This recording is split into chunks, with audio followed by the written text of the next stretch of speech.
To byše nikak podobne, mam ja všetce to pomnenku na Kulov. Tun Liebenthal, aber Lubomirz byše malo miestačko ze svojkej kloštorskej cyrkviu, ze predavším, ja neviem, kadovo je to travo tam, vučarský seminár a vysoká holča šula. A na vučarskim semináre a na tej šuli sú boli tež Serbia. Ja som ešte rečala s ním, kde je to zakončivo, to ja neviem. Za môj čas hižo nebeše žan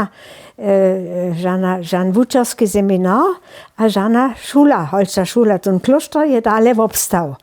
A ze Hornej Łužice, alebo ze Serbov je tam bol kněz Brezan, když je bol ze Sralbic a když byše potom ve Širachove vuča, je bol na vučarskim semináre a na tej holči šuli, na tej vyššej holči šuli, byše kněni Volterova, bibliotekarka ze Budeskej měšťanskej biblioteky a sotra od Heinže Benšoveje. To ste miłe ještě dopomnenky, ale kde je to zakončilo, ja si myslel, s nacistickým časom.